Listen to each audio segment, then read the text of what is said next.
untuk tidak pacaran, untuk yakin nih kalau misalnya mau punya pasangan ya udah serius, apa aja sih kriteria yang mau kita cari berdasarkan pengalaman juga nih, kita mau yang seperti ini tapi nggak mau yang seperti ini. Assalamualaikum warahmatullahi wabarakatuh. Selamat datang di Think Talk Break the Frame. Bersama kita akan memecahkan bingkai permasalahan yang ada dengan solusi mendalam dari narasumber kita. Hadir bersama kita Mbak Syakira Putri. Selamat datang. Selamat datang. Kak Syakira Terima Putri. kasih banyak, Mas. Terima kasih. Karena ini sangat spesial di hari bulan kasih sayang orang menyebutnya.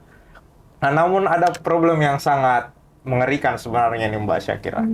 Dimana kita lihat kalau trennya tuh 14 Februari yang katanya hari kasih sayang tuh alat kontrasepsi tuh penjualannya meningkat. Oke. Bahkan kalau buah tuh buah nanas, apalagi nanas muda, langka di pasaran. Kalaupun ada harganya mahal. Ada. Nah, dan secara akumulasi Menteri Koordinasi Menko Pemkab tuh menyebutkan ada 23.000 lebih anak yang lahir tanpa orang tua. Nah, jadi ini permasalahan yang menurut kami dari Rumah Kepemimpinan patut untuk memperoleh solusi dari Mbak Syakira yang latar belakangnya nih selain alumni Rumah Kepemimpinan, beliau pernah menjadi duta generasi berencana. Oke. Pertama nih Mbak Syakira, gimana pandanganmu terkait hari kasih sayang ini sebenarnya? Oke. Ya, jadi sebenarnya hari kasih sayang itu kita secara umum ya orang-orang merayakan di 14 Februari. Tapi kalau secara kita penganut agama Islam, kita sebenarnya tidak mengenal ada peringatan 14 Februari ya teman-teman. Karena ya pada dasarnya kalau kita kulik lagi ke sejarah, sebenarnya 14 Februari itu kan ada sejarah di Romawi dulu ya. Jadi itu tidak ada kaitannya dengan ajaran agama Islam juga, dan bagi kita ya hari kasih sayang itu sebenarnya setiap hari gitu. Gak hanya terkhusus di 14 Februari aja. Tuh. Oh ya. Jadi setiap hari ya. Jadi pun sebenarnya ya bahas kasih sayang nih. Menurut Syakira permasalahan tadi apakah benar-benar dirasakan di lingkungan Syakira atau ya di tempat yang jarang saja nih terjadi? Iya, sebenarnya tuh udah jadi bukan rahasia umum lagi ya Mas, karena generasi muda sekarang malah aku bisa bilang udah jarang anak-anak muda yang nggak pacaran. Itu udah langka gitu. Jadi justru hal-hal yang berbau pasangan, pacaran itu seperti suatu keharusan gitu ya di kalangan generasi muda yang katanya kalau nggak pacaran nggak keren, nggak laku, dan lain sebagainya gitu. Jadi ya justru udah jarang yang tidak pacaran gitu ya, dan memang itu sudah jadi seperti suatu habit lah di kalangan pemuda sekarang. Ya, jadi habitnya. Kalau based on pengalaman sendiri nih, tentu Mbak Syakira mungkin pernah ataupun ya pernah menolak orang ataupun menerima orang sebagai pacar. Gimana tuh pengalamannya Mbak Syakira? Biar sobat pemimpin tahu nih karakter alumni Rumah Kepemimpinan itu seperti apa. Iya, jadi kalau di Rumah Kepemimpinan sendiri kan kita memang ada tidak boleh pacaran ya Mas ya, secara tertulis gitu bahkan. Secara tertulis tidak boleh pacaran gitu teman-teman. Tapi kalau pengalaman pribadi sendiri, saya pernah waktu SMA dulu, terakhir SMA, alhamdulillah. Tidak lanjut lagi gitu sampai kuliah, sampai menjadi peserta pembinaan juga. Bahkan menurut saya jadi salah satu alasan pertama kenapa saya tertarik juga gabung di RK ini karena ada aturan itu. Jadi saya ngerasa mungkin ini bisa jadi salah satu alasan saya buat tetap terjaga untuk gak pacaran gitu. Karena kita gabung sebagai peserta Rumah Kepemimpinan gitu pada saat itu gitu. Jadi ya alhamdulillahnya masih terus terjaga sampai sekarang. Alhamdulillah. Jadi emang ini pertanyaan menjebak ya.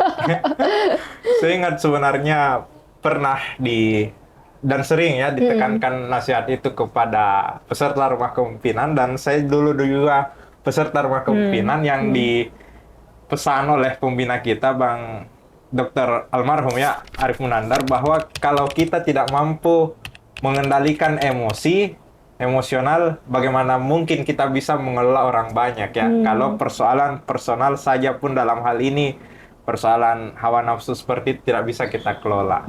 Jadi bagaimana mungkin bisa mengelola orang banyak. Nah, itu pesan yang sampai saat ini teringat dari Oh. almarhum Arif Nandar yang mungkin beliau sampaikan tahun 2014 atau 2015 ketika saya peserta 10 tahun lalu ya. Aja. Jadi menarik ya. Jadi Mbak Syakira terakhir pacaran SMA. Iya. Di kuliah nggak pernah, alhamdulillah. Alhamdulillah. Tentu nih, tips dan kiat kan biasanya tuh aku lihat perempuan, mereka sebenarnya nggak mau pacaran, Oke. cuma kan godaan lingkungan ataupun ya lawan jenis Oke. yang mengumbar rayuan-rayuan gombal kan, tebak-tebakan gombal. Nah, ini bisa dibagikan nih tipsnya, kira-kira Mbak Syakira pernah nggak ya pasti pernah kan Pasti ditembak, pernah. apalagi kamu alumni STT PLN kan, Iya, nah, Institut yang Teknologi mayoritas banyak cowoknya, ya banyak anak cowok teknik kan, lagi. teknik lagi. Iya, benar. Istilahnya bidadari kampus Waduh, istilahnya betul, kalau betul. perempuan kan. Iya. Nah, coba. gimana tuh tips dan triknya Mbak? Iya, Syakira? sebenarnya justru ketika masuk kuliah dan mulai offline ya, karena kan kita angkatan pandemi ya, Mas. Oh, ya. Jadi angkatan 2020 masih online, ketika 2022 pindah ke Jakarta offline. Di situ benar-benar kerasa banget sih tantangannya. Di situ benar-benar sadar, sempat mikir juga ya, refleksi diri sendiri gitu ya. Ternyata gini ya, jadi anak muda tuh berat, guys, gitu. Apalagi mau jadi anak muda yang benar-benar gak pacaran, yang gak ngikutin gimana stereotip pada umumnya sekarang tuh berat, guys. Karena kita ngelihat teman-teman itu semua rata-rata udah berpasang-pasangan gitu ya. Iya, iya. Terus kadang-kala pernah sih Mas, saya mikir waktu itu kebetulan tuh sebelum masuk RK sih, sempat kayak ngerasa lagi capek nih ya capek kuliah, terus sehari-hari tuh pergi kampus, pulang kampus sore, terus praktikum sampai malam, capek, terus kadang misalnya pengen makan, tapi kan capek mau masak, terus kayak kesepian gitu ya, nggak ada teman gitu, tuh sempet kayak kok enak ya rasanya orang yang pacaran tuh ada temennya gitu. Kalau misalnya pergi pulang dijemput, kalau makan nggak bisa ada yang ngabisin gitu, kalau makan masak itu ada yang nemenin kayak gitu. Ini sempet kayak kok enak ya, tapi ya itu lagi sebenarnya ternyata emang tantangan jadi pemuda tuh berat banget, guys. Jadi makanya ya gimana pandai-pandai kita sih. Terus kalau misalnya jadi cewek ya, ya pastinya pernah beberapa kali sempat dideketin gitu. Tapi kebetulan memang Syakira tuh kurang suka chatan. Oh, iya. Jadi kayak sempat ngerasa kayak apa ya, kalau misalnya ada orang yang ngedeketin gitu ya. Terus kan pasti kalau cowok-cowok ngedeketin kan modusnya pasti ngechat Oh, ya. terus Modus gitu ya. ya, istilahnya Sedangkan modus. kayak aduh, aku males banget nih balas chat orang aja kadang lama gitu. Ini Iya. mau balesin dia terus ngapain gitu. Jadi kayak ya mohon maaf ya. Tapi kayak ya udah akhirnya kayak dibiarin aja. Oh, iya. Kayak gitu. Gitu sih. Istilahnya nih di ghosting ya. Ya, Aduh, bagus ya, tapi itu. pernah juga Mas waktu itu aku kayak terus terang gitu ya, ada yang ngedeketin terus kayak dia nonstop gitu, aku udah mulai ghosting tapi dia juga nonstop ngechat, aku akhirnya ngomong terus terang. Jadi buat cewek-cewek juga jangan takut gitu buat ngomong terus terang, kayak aku langsung tanya, ini maksud kamu ngapain Oh, gitu. Kamu ngechat terus kayak gini, itu tujuannya apa? Kamu ada niat apa sama aku? Kamu ada maksud apa? Kalau misalnya dia bilang dia suka mau ngedeketin, kamu mau ngapain ngedeketin, mau pacaran, terus kita bilang kalau kita tuh nggak pacaran gitu. Jadi kalau misalnya mau jadi teman, ayo kita berteman kayak gitu. Iya, jadi memang prinsipnya ya, bagaimana mungkin orang lain bisa menghargai diri kita ketika kita tidak mampu menghargai diri sendiri. Betul. Jadi memang prinsip dari Mbak Syakira ini sangat bagus, ya berterus terang saja dan ya menyampaikan secara terbuka ya. Jadi nggak perlu nggak enak-enakan ya. Betul. Ya, karena ada prinsip. Flashback nih Mbak Syakira, pengalamanmu ketika menjadi duta generasi berencana. Nah, kan salah satu aku lihat fokus dari duta genre tuh untuk menekan pernikahan di bawah dini. Pernikahan dini, Ya, betul. pernikahan dini tuh dilemanya mereka nggak menikah secara dini, namun ada status tadi. Iya. Ya, status pacaran ataupun sekarang tuh juga ada FWB ya, Friend Friend with benefit, ya. Ya, itu lo bisa dislike gitu. Gimana menurutmu nih Syakira? Oke, jadi memang di ya substansi genre sendiri pun juga sudah diajarkan ya Mas, bahwasanya memang sebenarnya kalau pacaran itu ya memang nggak semua orang pacaran itu buruk. Maksudnya nggak semua orang pacaran itu melakukan hal-hal yang negatif gitu ya. Cuman justru pacaran ini yang jadi salah satu pintu gitu ya buat bisa terjerumus kepada hal-hal yang negatif itu gitu. Makanya kalau secara umum, secara genre itu diajarkan bahwasanya kita yang pacaran mungkin menghindari perilaku-perilaku beresiko. Jadi ada namanya perilaku beresiko berpacaran gitu ya. Ada kissing, netting dan lain sebagainya. Nah, itu tuh harus dihindari gitu. Dan tapi kalau dari point of view Islam sendiri ya makanya kenapa pacaran itu dilarang karena itu tadi itu jadi salah satu pintu untuk menuju ke arah sana. Tapi yang sudah pacaran pun tetap diajarkan untuk tidak atau menghindari perilaku beresiko ini kayak gitu. Siap. Luar biasa ya. Jadi memang ada pun di genre ada rambu-rambu yang Betul. menjadi pedoman. Nah, kalaupun bertanya nih, Mbak Syakira, pandanganmu terkait jatuh cinta pada pandangan pertama tuh, virus merah jambu kan biasanya Iya, istilah virus anak merah muda. jambu. Gimana tuh? Apakah menurutmu ini sah-sah atau ya hal yang Oke. nonsense? Mungkin kalau jatuh cinta pada pandangan pertama, aku sendiri belum pernah ya, Mas. Oh, iya. Tapi mungkin Bagus aku percaya banget ya. bahwasanya cewek sama cowok tuh ibaratnya tuh ada aku lupa istilah bahasa Jawanya gitu ya. Semakin sering kita bersama itu akan lebih cepat menumbuhkan cinta Oh, gitu. iya. Jadi biasanya yang sering bareng teman organisasi misalnya gitu ya. Jadi ya sebenarnya jatuh cinta itu sah-sah aja karena itu kan fitrah ya sebenarnya dari Allah juga, dari Tuhan juga. Tapi tentang gimana kita bisa menyikapi perasaan itu gitu. Apakah mau dikemanain nih perasaannya gitu. Terus antara kamu dengan si orang yang kita jatuh cinta ini mau ngapain gitu ke depannya mau seperti apa gitu sih. Tapi sebenarnya ya kalau misalnya mungkin jatuh cintanya dari belah pihak ya nggak apa-apa ya kali kalau misalnya ada niat baik untuk ke arah Ya. serius gitu. Tapi kalau jatuh cinta sebelah tangan sedih juga ya. Iya.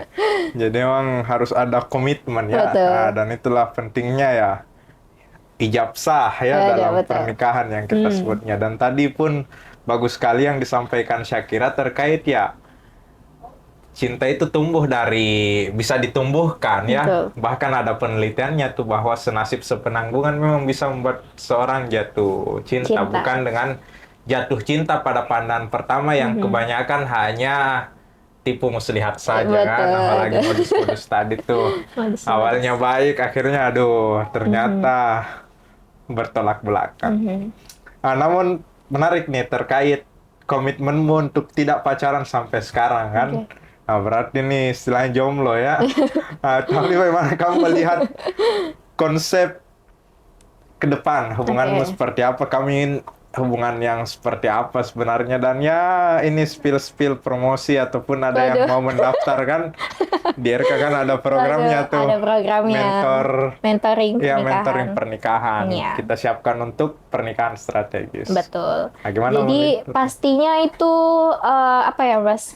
Syakira dan prinsip Syakira saat ini itu pasti berlatar belakang dari pengalaman-pengalaman sebelumnya Oh, ya, iya. tentunya. Pernah pacaran, terus juga kebetulan pengalaman pacarannya buruk Oh, pada saat buruk itu ternyata. gitu ya, diselingkuhin dan sebagainya, dan tentu jadi sempat jadi kayak apa ya, trauma mungkin gitu kan. Tapi kan dari situ jadi belajar kan, sebaik-baiknya guru kan pengalaman gitu. Ya dari situ jadi Syakira jadi belajar, oke fix aku nggak akan pacaran lagi. Kenapa? Karena ya untuk apa kayak gitu. Dan kedepannya kayak oke kalau misalnya aku akan menemukan pasangan dengan jalur yang baik. Karena kayak kemarin salah satu alumni juga ada bilang, Kak Bang Nanda Oh, iya. pernah bilang gitu ya, dalam pernikahan itu kalau misalnya dari awal jalannya saja sudah buruk gitu ya, pasti kedepannya itu akan jadi buruk lagi. Bisa jadi cobaannya akan lebih berat gitu. Makanya cobalah dari jalur yang lebih baik dulu gitu dari awal, salah satunya dalam hal tidak pacaran ini gitu. Kemudian juga dari situ, dari pengalaman itu juga jadi semakin menguatkan tekad untuk tidak pacaran, untuk yakin nih kalau misalnya mau punya pasangan ya udah serius melalui jalur ta'aruf. Kemudian juga kita jadi dari sana sudah memikirkan gitu ya, apa aja sih kriteria yang mau kita cari berdasarkan pengalaman juga nih. Kita mau iya. yang seperti ini tapi nggak mau yang seperti ini. Itu kan jadi satu tambahan apa ya, jadinya kita udah tahu nih kita mau cari yang seperti apa kayak gitu. Itu sih sebenarnya yang jadi acuan dan harapannya ke depan itu Syakira mau gimana sih ya, mudah-mudahan. Apalagi nih ya Mas ya, kayak di usia-usia sekarang nih kayaknya kalau mau pacaran tuh kayak ngabisin waktu deh. Ya, benar-benar. Ya, apalagi kayak di usia-usia ini kan kita udah wajar ya buat yang namanya ikut kelas pranikah. Itu emang harus belajar dari sekarang kayak gitu kan, bukan nunggu mau nikah dulu gitu kan. Ya belajar dari sekarang, dan emang harus udah mikirin tentang kehidupan ketika after marriage gitu. Jadi ya ngapain lagi gitu loh teman-teman pacaran gitu ya, silakan aja kalau emang mau udah punya pasangannya, udah ada calonnya, atau memang sudah siap, ya sudah kita langsung ke jenjang yang serius aja, kayak gitu sih aku pikir. Iya, yang menarik ya. Jadi kita dapat fakta, fun fact-nya. Syakira pernah diselingkuh. Ya, ini pembelajaran Iya, yang sangat pembelajaran. luar biasa bahwa memang pacaran tuh karena jalannya tidak baik ya akan memperoleh hal-hal yang tidak baik. Betul. Jadi jika memang tujuannya baik ya jalannya pun harus jalan-jalan yang baik. Betul. Saya menarik nih, kan saya sebenarnya sudah punya istri, tapi buat sobat pemimpin yang rasa-rasanya belum menikah, menurut Mbak Syakira kriteria yang paling baik untuk pasangan itu seperti apa? Oke. Menurut aku sebagai POV perempuan ya, Iya, POV yang perempuan. paling utama itu sebenarnya yang pertama laki-laki yang takut sama Tuhan. Oh, Masya Allah. Kenapa? Karena kalau misalnya kita ngomongin takut diselingkuhin nih, ya udah kalau dia takut sama Tuhan dia nggak akan selingkuh, gitu kan. Kalau takut gak bertanggung jawab, kalau dia takut sama Tuhannya, dia pasti tahu dia bertanggung jawab sebagai melakukan kewajibannya sebagai suami kayak gitu. Yeah. Jadi inti yang paling utama itu sebenarnya takut sama Tuhan, takut sama Allah gitu ya. Kalau dia udah takut sama Tuhannya, pasti dia ngelakuin kewajibannya, menghindari larangan-larangannya kayak gitu. Itu sih yang paling utama. Tapi selain itu aku juga punya beberapa list kriteria gitu ya, Mas ya. Karena kan katanya kalau berdoa soal jodoh tuh kalau bisa yang spesifik. Nah, ya udah kita sekalian aja bikin spesifik gitu. Apa sih kayak misalnya ya melakukan beberapa kewajiban seperti misalnya tidak merokok, itu sebenarnya preferensi pribadi aku ya, apa hal-hal yang harus ada buat aku dan apa yang bisa jadi opsi lah yang nggak apa-apa nggak ada kayak gitu. Iya, ya, Masya Allah. Luar biasa ya kriteria dari yang tadi, yang pertama itu takut pada Tuhan Yang Maha Kuasa ya. Kalau saya ingin menambahkan ya, mentalitas belajar ya. Mentalitas belajar, Mentalitas betul. belajar karena memang pernikahan itu adalah fase ibadah yang sangat panjang. Oh ya betul. Sehingga memang harus ruang belajarnya itu banyak. Nah, sehingga salah satu bukti mentalitas belajar itu ya rajin nonton TikTok. Nah, itu kira-kira promosinya ya. Oke. Namun izin bertanya Kak Syakira terkait ini pesanmu kepada teman-teman nih sobat pemimpin terkait cinta ataupun kasih sayang, karena ini bagaimanapun ya hype-nya tumbuh kan. Meskipun ya di Islam ya kita mengenal hari kasih itu ya semua hari. Namun ya bulan Februari ini selalu identik dengan itu, bahkan di supermarket, minimarket penuansaannya hype banget tuh. Betul. Di mana-mana. Nah, pesanmu nih terkait cinta dan kasih sayang yang paling baik itu sebenarnya seperti apa? Oke. Jadi sebenarnya sebaik-baik cinta itu ya yang saling, pastinya sebaik-baik cinta itu yang saling membuat kita satu sama lain tuh menjadi lebih baik ya. Jadi kalau misalnya teman-teman merasakan jatuh cinta, ya itu normal, itu fitrah sah-sah saja. Tapi bagaimana kita menyikapinya gitu ya. Buat teman-teman yang cowok mungkin kalau merasa jatuh cinta, ya udah kalau emang cinta sama si ceweknya, ya udah dijaga baik-baik dengan tidak pacaran, katakanlah seperti itu gitu kan. Sampai nanti mungkin kalian sudah serius, silakan datangi orang tuanya seperti itu. Tapi kalau buat teman-teman yang cewek gitu ya, sebagai cewek, ada yang bilang ya bahwasanya cewek itu lebih rentan ya Mas, karena kan cewek itu pakai perasaan gitu. Jadi cewek itu kalau tidak disibukkan dengan kesibukan pendidikan dan juga kegiatannya, maka dia akan disibukkan dengan perasaannya gitu. Jadi makanya buat perempuan harus jadi perempuan yang terus produktif ya, banyak kegiatan, kemudian hal-hal positif juga, supaya kalau misalnya teman-teman juga merasakan jatuh cinta ya tidak terlalu terjerumus memikirkan hal perasaannya saja gitu.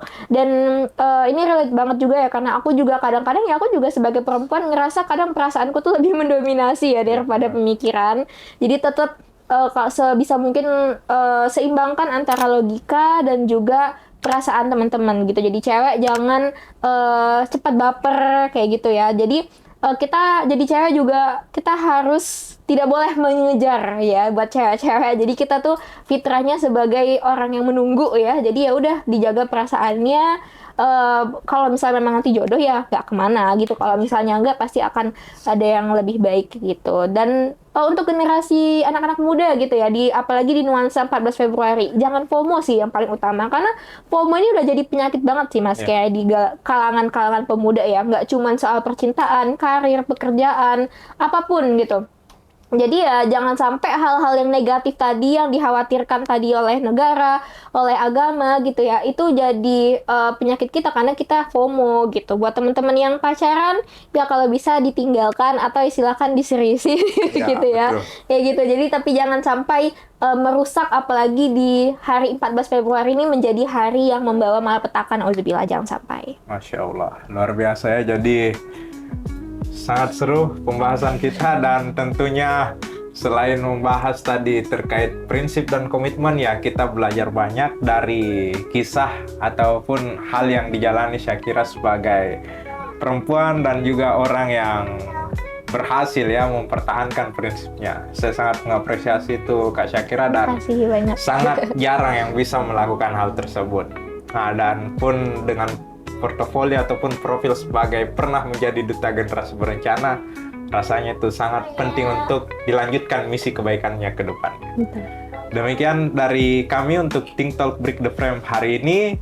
Untuk informasi lebih lanjut ataupun konten yang lebih bermutu selanjutnya, mohon share, like, and subscribe channel ini. Terima kasih. Assalamualaikum warahmatullahi wabarakatuh.